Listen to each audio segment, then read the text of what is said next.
चुनावी समर में अंतागढ़ विधानसभा hot seat बन चुका है। भाजपा ने विक्रम उसेंडी को यहां पे टिकट दिया है। एक तरह से देखा जाए कि 4 प्रत्याशी यहां पे मुख्य रूप से सामने हैं। नमस्कार, मैं हूं गौतम सरकार। आप देख रहे हैं मिस्ट्री ऑफ बस्तर का स्पेशल एडिशन बस्तर नामा। सर नमस्कार। नमस्कार जी, नमस्कार। क्या अंतागढ़ सीट को आप वॉक ओवर मान के चल रहे हैं, इसलिए सार्वजनिक सभा में भी चयन की नींद सो रहे हैं? देखिए ऐसी बात नहीं, कोई चुनाव को हम हल्के से नहीं ले रहे हैं। हमारी तैयारियां तो पहले से चल रही है। चूंकि इस समय अंतागढ़ विधानसभा जो पिछले समय इन 15 सालों में जो विकास के काम हुए थे, इन 5 साल में कहीं पर भी कोई विकास का काम हुआ नहीं। आप पंचायत स्तर पे देखिए या कोई नए संस्थान खुले या तमाम इनके घोषणा पत्र में जो बातें कही गई, चाहे हर किसान का कर्जा माफ हो, या इस क्षेत्र में तो हमारे बहुत सारे किसान बंधु स्टेट बैंक और अन्य नेशनलाइज बैंक से ऋण लिए थे। 2 लाख तक ऋण माफी हुआ, किसी का ऋण माफ नहीं हुआ। सब किसान बहुत नाराज हैं। ये बिजली बिल हाफ करने के बाद भी बिजली बिल इतना ज़्यादा आ रहा है किसानों का, जो खेती बाड़ी करे किसानों का, तो परेशान हो गए। अपने समय तो सरकार में बहुत सारा वो सब्सिडी था, छूट तो मिल रहा था। उसके साथ इन्होंने कहा था कि बेरोजगारों को बेरोजगारी भत्ता देने की बात कही थी। इस क्षेत्र में बहुत सारे बेरोजगार पढ़ लिख कर बेरोजगार थे, वो सोचते थे कि कोई आखिर 2,500 रुपये पर मंथ मिलेगा, लेकिन तो मिल नहीं रहा है। और तीसरी सबसे बड़ी बात, यहाँ पर महिलाओं ने पिछले वोट किया था, शराबबंदी करने की बात उन्होंने कही थी। शराबबंदी तो दूर, अब गाँव तक ये सरकार शराब पहुंचाने का काम करेगी। आपको जीवन रक्षक दवाई गांव में नहीं मिलेगा, कोई स्वास्थ्य, लेकिन ये चिपटी सब जगह उपलब्ध हो जाती है। तो इस प्रकार की स्थिति हालात, और उसके साथ ये सरकार के जो अपने आप को ड्रीम प्रोजेक्ट कहते हैं कि नरवा गुरुआ बाड़िया, जाके गोठानों का हाल तो देखिए। पूरा भ्रष्टाचार, कहीं कोई बनाने अधूरा है, कहीं पानी की चारा नहीं, कुछ नहीं। पर कुल मिला के सरकार के क्रियाकलाप कार्यकाल से जनता में तो बहुत दुखी है। सबसे बड़ा तो इस क्षेत्र में प्रधानमंत्री आवास, बहुत सारे गरीब परिवार हैं जिनको प्रधानमंत्री आवास मिलना था, पर प्रधानमंत्री कहना था कि देश की आज़ादी के 75 साल बनाने वाले होंगे, तब तक प्रत्येक गरीब परिवार को पक्का मकान देने वाले हैं। राशि जारी होने के बाद भी एक भूपेश बघेल का अनुपना की सरकार ने या किसी भी गरीब का आवास, प्रधानमंत्री आवास नहीं बनवाया। और एक आपको मालूम है 15 अगस्त 2022 को विकास पल्ली 110 नंबर में एक परिवार जिसका वेटिंग लिस्ट में नाम होता है, प्रधानमंत्री आवास, कच्चा मकान में रहते थे। कच्चा मकान गिरने के चलते वो मकान में 5 लोग दब के काल कलवित हो। इसके लिए जिम्मेदार तो राज्य सरकार है, क्यों नहीं बनवाए? खानू प्रतापपुर में राहुल गांधी आए हुए थे। एक बड़ा उन्होंने दांव खेला, मुफ्त शिक्षा, यानी अब निःशुल्क शिक्षा सरकारी संस्थानों में मिलेगी, केजी से लेकर पीजी तक के। इसको आप किस रूप में देख रहे हैं? नहीं, देखिए, ये तो अपने समय हमारे देश के यशस्वी प्रधानमंत्री अटल बिहारी वाजपेयी सर्व शिक्षा अभियान की शुरुआत की थी। उसके माध्यम में गांव तक शिक्षा का स्तर और ये सब खुला था। पढ़ाई लिखाई अपने सरकार के समय में बालिकाओं को निःशुल्क पाठ्य पुस्तक हो, साइकिल हो, सब दे रहे थे, पूरा मिल भी रहा था।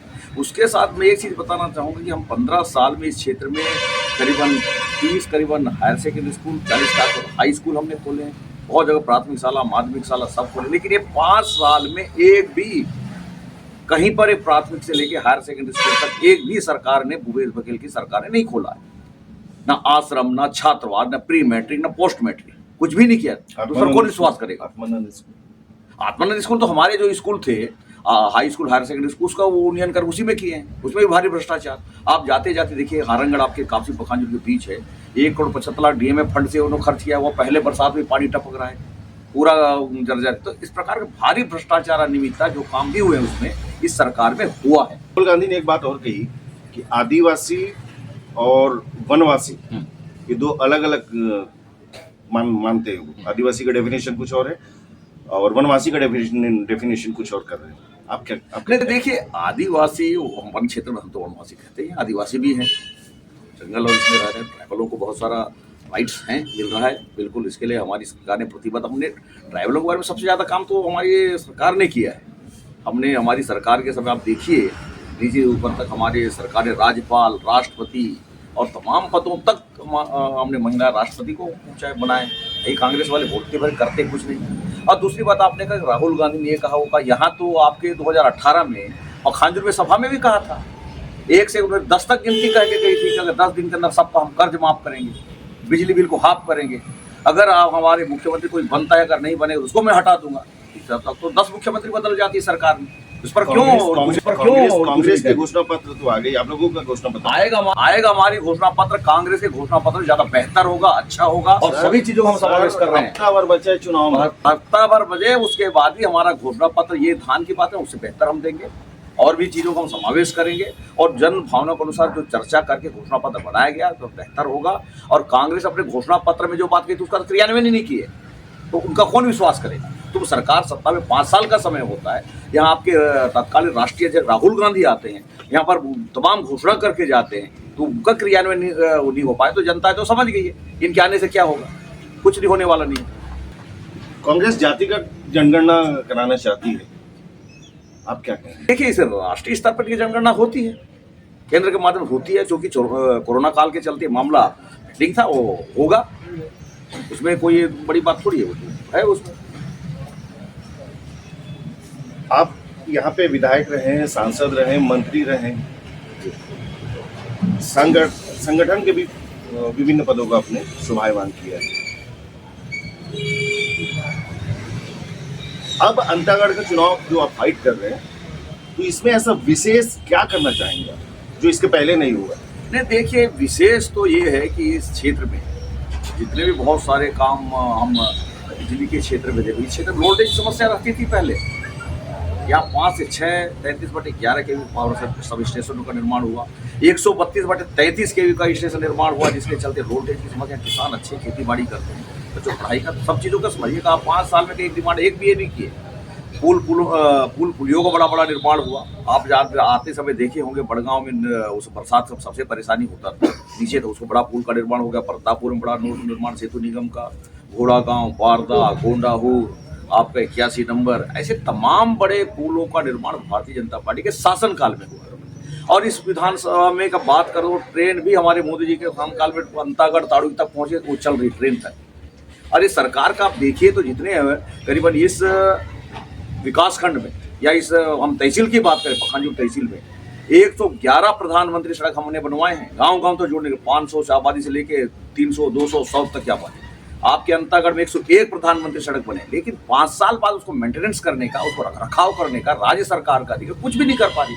उसके बाद आप देखिए परलकोट की लाइफ लाइन, जहां आपका भानु प्रतापपुर से शुरू होकर के दुर्गकोंदल, आपका बड़गांव, कापसी, पखांजूर, बांदे, इरपानार, कोरेनार तक का सड़क हमने बनवाया, लेकिन उसका मरम्मत का काम नहीं करवा रही सरकार, कुछ भी नहीं कर रहा है। जनता तो देख रही ना, कुछ किए नहीं है, बड़ा कोई उपलब्धि बता दे कांग्रेस वाले।